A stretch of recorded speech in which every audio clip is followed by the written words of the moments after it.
are going to have areas that are called ventricles. And those ventricles, and when we say ventricle, it's like space. Okay, it's like a little space. And those ventricles are going to be lined with something called ependymal cells. Ependymal cells are specialized, and we're going to form in these spaces something called a choroid plexus. Do not get that confused with the choroid of the eye. Okay? But technically we're going to have 4 ventricles.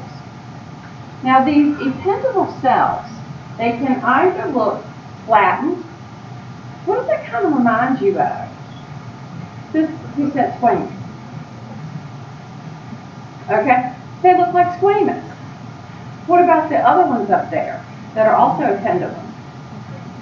They look like the cuboidal with all the little microvilli and stuff coming off of them. The reason that this is so important,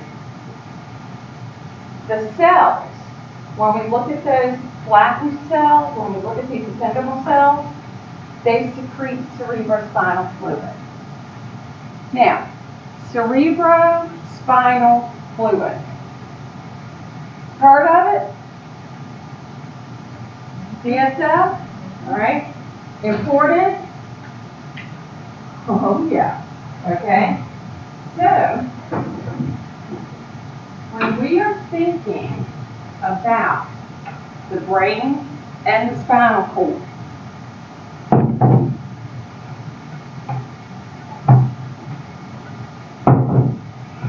the job of my CSF, my cerebrospinal fluid, because see, here's the thing about my central nervous system, about my brain and my spinal cord. It is closed. Now, what do I mean by that? See what I mean? It's going to be a closed, wrapped up tight part of the system. Okay? So, one of the things that'll happen, I got to make sure that I'm getting nutrients, that I'm getting rid of waste, that I'm maintaining the cells. Okay? So, because it is this closed system wrapped in some pretty cool membranes, okay, the fluid is going to get secreted by the ventricles, wash over all these parts, come back and empty into the bloodstream. Yeah, is that not cool? And the making of the fluid has access to the bloodstream. Ah, now that gets pretty cool, because what is it going to get from the bloodstream? Going to get my nutrients that it needs. What is the only molecule the nerve cells can use? Glucose. The only. Okay, so for the most part, I know y'all are going to find this very, be like, no, not you, Dr. Burnett. Keep my mouth shut, social media, for the most part. Okay? Somebody had posted on my little Facebook, that's all I do with Facebook. I don't know all the other stuff, Instagram, all of those. I know I need to learn. Okay? I know. And somebody had posted about, oh yeah, keep this, let's definitely do this low carb, low carb, low carb, low carb, low carb. And I had just about had, well I did, okay? And I finally said, okay, yeah, y'all go ahead. Keep up with that no carb, low carb stuff. I said, guess what is the only molecule the brain can use That's just the only molecule the brain can use is glucose. So go ahead and cut them out, because obviously you're not using the brain anyway. So, you know, I know y'all are thinking, no, gee, Dr. Burnett, okay? I know, okay? So yes, the only nutrient is my glucose. But then my cells, they have to go through and make all of their products. But they're making waste, okay? So they have to get rid of it. And one of the things that the CSF will do, it'll help to move that fluid, wash it over all of these tissues, and help to maintain those neurons. Now remember, that is my central nervous system. So far, when we look at the cells of my central nervous system, which is my brain and my spinal cord, I have mentioned the microglia. I've mentioned my oligo. I've mentioned my ependymal. What am I missing?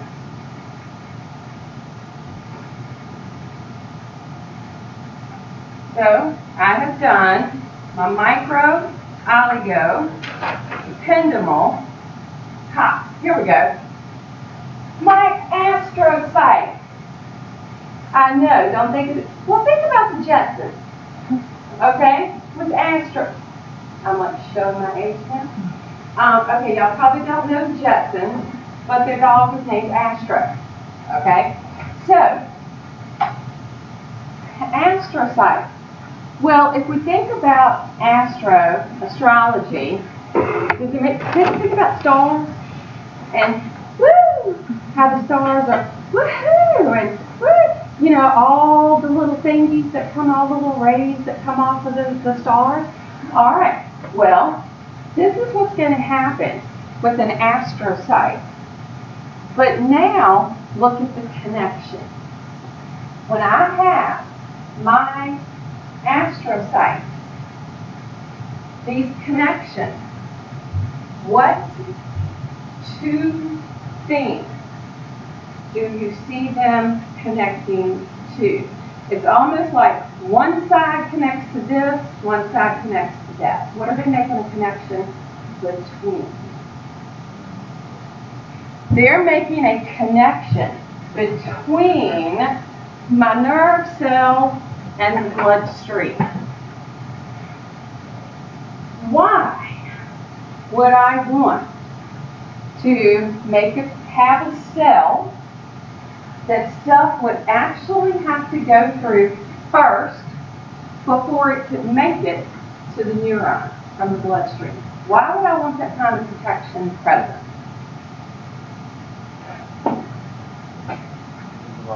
There can be a lot of toxins in the blood, and generally this stuff can fluctuate the blood.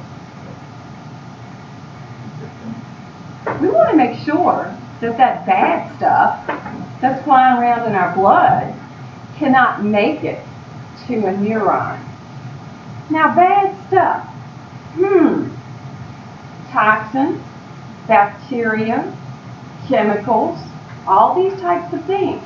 Okay? So what we end up getting with the astrocytes, we get our blood-brain barrier. The BBB, not the Better Business Bureau, okay? The blood-brain barrier. So, this is going to help make sure that that connection from the bloodstream to the neuron pretty much, like Greg said, doesn't fluctuate, okay? Remains pretty constant and pretty much free of things that could harm the tissue.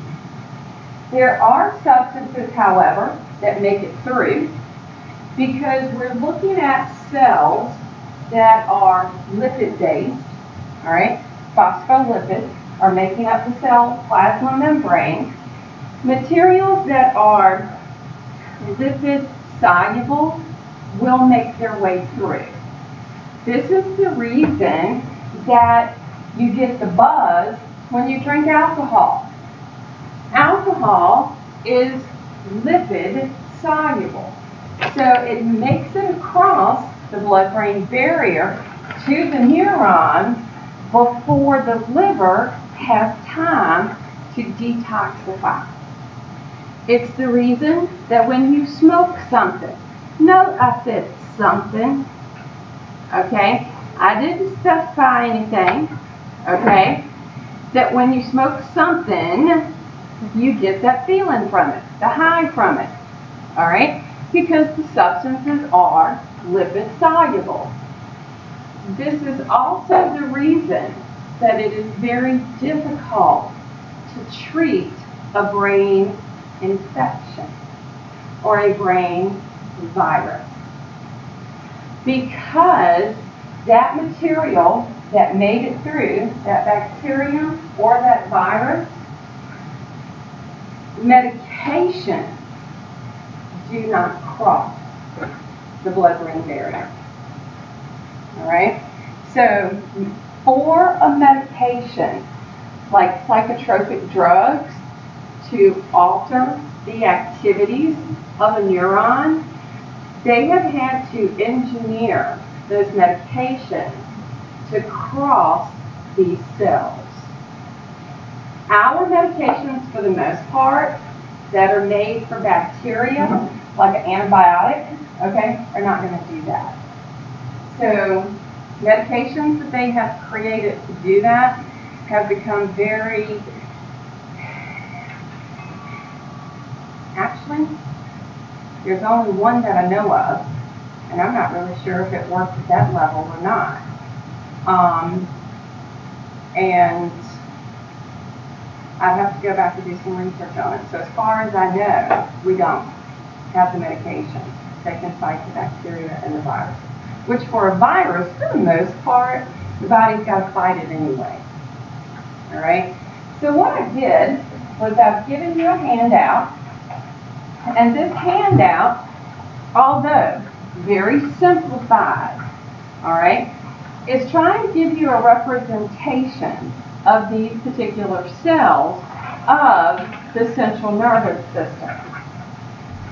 Now, it's trying to show you the blood supply, astrocytes, how they're connected to the blood supply, to a neuron, oligodendrocytes that will wrap around the axons, our ependymal cells that will secrete the cerebrospinal fluid.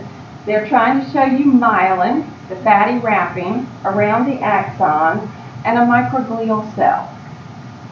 Trying to give you an idea, even though simplified, a representation for these cells of the central nervous system. So now, what about my peripheral nervous system? Because that now meets my central nervous system, but that gets to exit the spinal cord and pass through pass outward by way of the spaces, these foramina that are going to exist as my vertebra articulates. So now my peripheral nervous system, all of this, everything else, all of this stuff that's going to branch out, go around, meet my fingers, my toes, everything. Okay? Well, when I look at my peripheral nervous system, these nerves that now exit, they are not encased in bone. Therefore, the bone is not present to protect the cells. Okay? So, these nerves are pretty much up for grabs, so to speak. All right? So, they're going to exit, make their way all the way around, but we need them to have protection. So once again, we're going to have myelin. But this time, that protection, that fatty wrapping